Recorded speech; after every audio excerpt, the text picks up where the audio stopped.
Everybody loves to grow tomatoes. Everybody has problems at one point or another. What are some common tomato maladies that you might be bothered with this year? Let's talk to the king of the tomato in Yolo County. By the way, Yolo County, the home of tomato processing in California. The tomato king would be Don Shore, owner of Redwood Barn Nursery in Davis, California.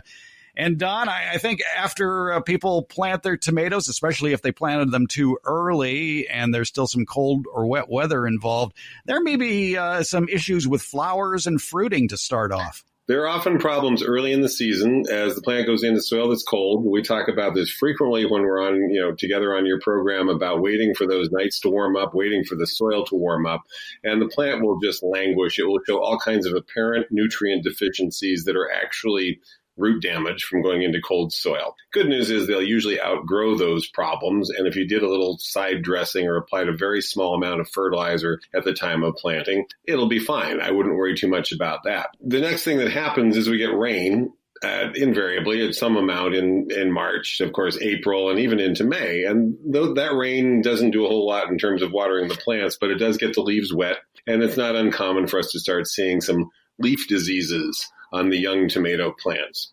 2 or 3 major ones that are common in our area. The good news is we're in an area that's dry. We're in the arid western states. I realize your podcast, of course, has an international audience. So we deal out here mostly with a little bit of early blight, sometimes some bacterial leaf speck, and sometimes some late blight. And in the case of the first 2, pick off those leaves, the weather warms up, it gets dry.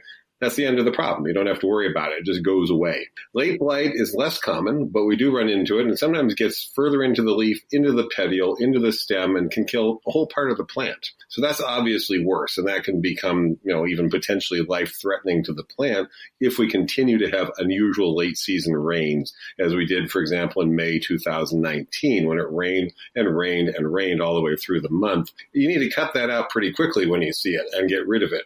Listeners east of the Mississippi need to go to their garden center and buy a fungicide. We don't need to do that here. We know that at some point, I can promise this, it'll be warm and the humidity will be low and the problem will solve itself. But if you do happen to see some rapid dieback occurring, you need to prune that out. Okay, I have a question about flowers that fall off. Sometimes nurseries will sell you a product designed to keep the flowers on the plant. Is that worth the money?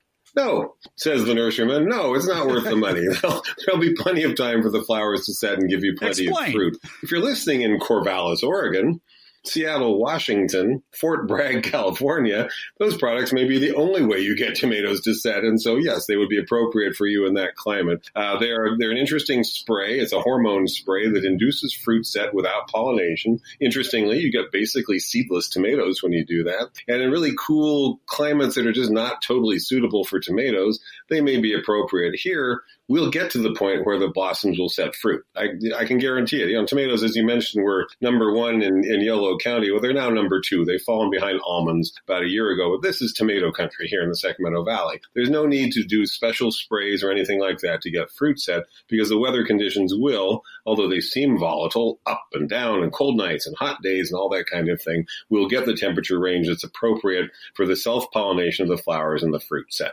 So I don't think those sprays are necessary.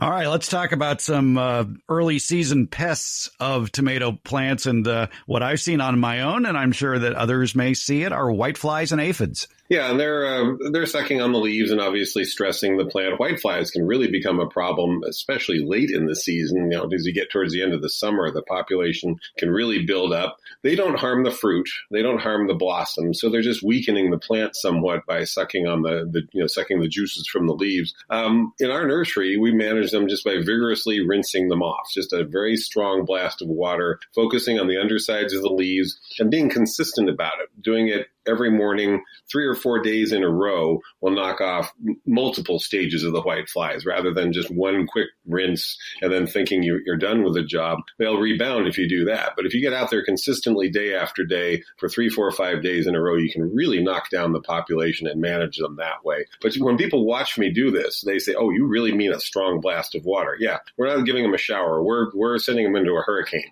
We're sending them off the plant several feet away where they will die in the waste wasteland of the gravel on the floor of our nursery. So it's the kind of thing you want to get a nozzle that'll allow you to really give a good, strong, vigorous rinse. And you take your hand and you hold the plant and very rigorously rinse them off the leaves. If you don't want to do that, if you want to go get a spray, I would start with neem oil spray, and that will smother a fair number of them and repel the adults as they come in to lay eggs. And be careful not to do that when it's above, say, 85 or 90 degrees, but you'll find you get pretty good control with a neem spray.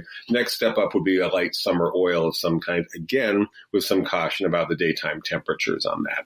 Another problem that may develop as the season progresses is you're looking at those reddish tomatoes. Oh, they look beautiful. They're coming along, but all of a sudden, you look at the bottom of the tomato and it's turning brown and wrinkly. What's going on there? Blossom end rot, BER. We abbreviate it BER. It is very distressing and frustrating when it happens. The bottom of the fruit, as you say, gets soft and mushy and is basically the fruit is inedible at that point. First of all, some varieties are very susceptible to it. Roma is well known for being the canary in the coal mine as to a blossom end problem. Blossom end rot, we now know, is not caused by a calcium deficiency in the soil. It's not even caused by a calcium deficiency in the plant. It appears to be closely correlated with fluctuating temperatures, cold temperatures, and erratic or uneven irrigation, or particularly some combination of those three things. You can make it worse by adding large amounts of certain types of fertilizers like ammonia, but the strongest correlation of blossom end rot is when you get a rainy spell and you overwater the plants in May, just as the fruit is expanding. That's the fruit that is going to have blossom end rot 7 or 8 weeks later. So deep, careful, thorough watering as infrequently as possible will generally prevent blossom end rot, except when the weather is wonky. The goal then is even soil moisture. Yeah, and that's true, for all your vegetables, but tomatoes in particular. Most of the problems that we talk with people about early in the season have to do with how they're watering. They're watering too shallowly and not long enough. They're running a drip system. This is a very common answer when we ask, how are you watering? Oh, I run it 3 times a week for 5 minutes. That's a coffee cup of water. So a tomato plant wants a gallon or 2 when you water it. And as it grows, it may need 3 or 4 gallons of water. You don't have to do that very often, depending on your soil type, obviously. But a deep soaking relatively infrequently is going to be much more effective than shallow waterings that are keeping the surface too wet and never getting any depth to them. Tomato roots go deep if they can, and they'll mine water deeper and further out if they are allowed to grow to a greater extent. But a lot of people are really, really underwatering them when they do. Now, there is another product that one can buy at a nursery that supposedly will solve blossom end rot. It, too, is a spray. It's a calcium spray. And even though blossom end rot is due to a calcium imbalance, it may not be due to lack of calcium. Besides, what good is a spray to a skin of a fruit? Yeah, well, that's a good question. I think a lot of the research on blossom end rot ended up being kind of misdirected. They noticed the link with calcium, but made some assumptions about the impact of calcium on the condition you're seeing. Calcium sprays won't do any good. Calcium applied to the soil won't do any good. Putting a Tums tablet under the plant won't do any good. Someone's going to recommend that to you on Facebook, I guarantee it. It's not a deficiency of calcium in the plant. It may be an imbalance within near the fruit. There's some question about whether that's even related. It just appears to be an internal metabolic physiological disorder related to erratic temperatures and erratic moisture. And here's the good news. You pick those first ones off, you throw them away. Typically, as the temperatures get more to our normal summer conditions here and you water more deeply, the problem goes away.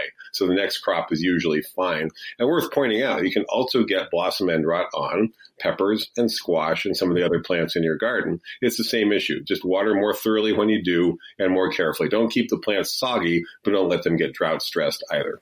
Now, we can't attribute blossom end rot to total operator error, although probably 90% of the problems are. There are just some tomato varieties that are more susceptible to it. Yeah, and I've grown some. I'll pick them out of a catalog. They'll be giant fruited ones or whatever, and I'll grow them. And all of the first ones that said good blossom end rot, I just avoid that one in the future. So if you do find a consistent problem with a particular variety, I haven't noticed any pattern to it, but if you do notice a consistent problem with a particular variety, there's about 500 tomato varieties out there to choose from, and I would just move on. There are some that appear to be more susceptible to that problem. I would bet that's probably regional too. I wouldn't be surprised if there's greater or lesser susceptibility in different regions. Wherever you're listening, there are varieties that do very well in your area, and there are varieties that don't do so well in your area, mostly related to your climate. And so you want to find the ones that are locally recommended by master gardeners, successful old-timer down the street, or your local nursery there where they actually grow tomatoes and know what they're talking about, and keep trying until you find the right, 20 or 30 varieties for your backyard. Now there are some sun-related problems, especially in warmer areas where your plants are getting pummeled by sun all day long. And yes, tomatoes are a full sun crop, but there is such a thing as too much sun, which can result in things like fruit cracking or cat facing or solar yellowing. Sun scald is a sunburn is the simplest name to apply, and it is directly on the fruit in the case of the sun scald. It's the fruit that's exposed to the western sky when it's 105 degrees. And some varieties are more susceptible than others only because some of them have better leaf canopy than others. I've never had sunburn on an ace tomato because the plant has got a nice dense canopy. It's a consistent problem on celebrity for me when I've grown that one because the plant is a relatively unvigorous plant that produces a lot of fruit. So a whole lot of that fruit is exposed to the direct afternoon sun. So there are varietal differences once again. And once you've grown a number of tomatoes, you'll find some of them are just leafier, more vigorous, shade themselves better. Champion does a very good job of shading itself and produces a very large amount of large fruit. And I mentioned celebrity. By comparison, it's a chronic problem on that particular variety for me.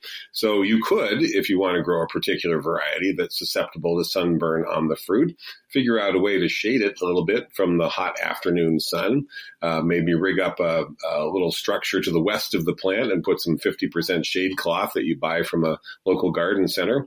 Another option might just be to put them where there's a little natural shade, not too much, or just plant varieties that are more dense and leafy. And you'll notice that, again, as with blossom end rot, you'll notice varietal differences over time that will lead you away from some varieties and towards others as you slowly build this collection of your favorite varieties that does well in your particular region. And it probably would help, too, to keep your pruning shears in their holster because the more leaf cover that it has, less chance there is of sun-related problems. I would say pruning tomatoes is almost never necessary. And I know that that causes some controversy when we say that, but it has very little benefit. If you're taking foliage off and exposing fruit, you're definitely going to get that adverse effect of sunburn on the fruit itself. It reduces yield overall when you prune tomatoes. The only reason I can think of that would be a possible benefit would be in areas where late blight is a real problem. Pruning them to get more open habits so you get better air circulation, but that increases your risk of sunburn. So I would suggest that keeping pruning at an absolute minimum, unless there's some weird training technique you've adopted that absolutely requires it. Pruning is for people in Minnesota, where their season begins on Memorial Day and ends on Labor Day. Here we've got such a long season that we can allow the fruit to set very late in the season. We don't have to prune the vines for size control, and we'll still get plenty of ripe fruit. There are some yellowing issues with the leaves with some diseases. In fact, if you buy a tomato plant, you may see letters next to the name of the tomato like V, F, or N, or yep. T, or A for that matter. But the V and the F are two problems that can cause a plant to turn yellow, and that would be verticillium and fusarium. Yeah, those are two problems in our area where we have, these are soil-borne diseases, so they may be in your area if your homes were built on old agricultural soil, or if you bring in soil, inadvertently bringing in the disease with it. One of the reasons I've always concerned about people getting tomato plants from their fellow backyard gardeners who started the seeds themselves, a lot of home gardeners like to use dirt. Use compost from their own yard as they grow them. Unfortunately, that can be a source of contamination into your yard. So it'd be best if all the gardeners out there who are sharing transplants use packaged soils rather than homemade garden soils. If you get them, it's a real problem. Verticillium and fusarium are very challenging to eliminate, impossible basically to eliminate. And even the rotation practices that we all recommend, that special 3-year rotation of only nightshade plants in this area and then no nightshade plants in this area, nightshade family is what I'm referring to. Even that's only marginally effective. So your best bet, if you have a problem with verticillium, fusarium, or nematodes, is to look for that VFN on the label. New hybrids, modern hybrids that have verticillium, fusarium, and nematode tolerance built into them. Champion is a good example, but there's a lot of others out there. And that's why you see that on the labels. And East Coast gardeners are now seeing more and more varieties with late blight resistance, which is a nice kind of new wrinkle in the breeding direction. And the letters TNA refer to a tobacco mosaic virus and alternaria. Yep. And as far as tobacco mosaic virus, don't smoke around your plants. Yeah, there you go. That one's easy. I've actually never seen a case of tobacco mosaic in my career, so I gather that's more of a greenhouse operation concern.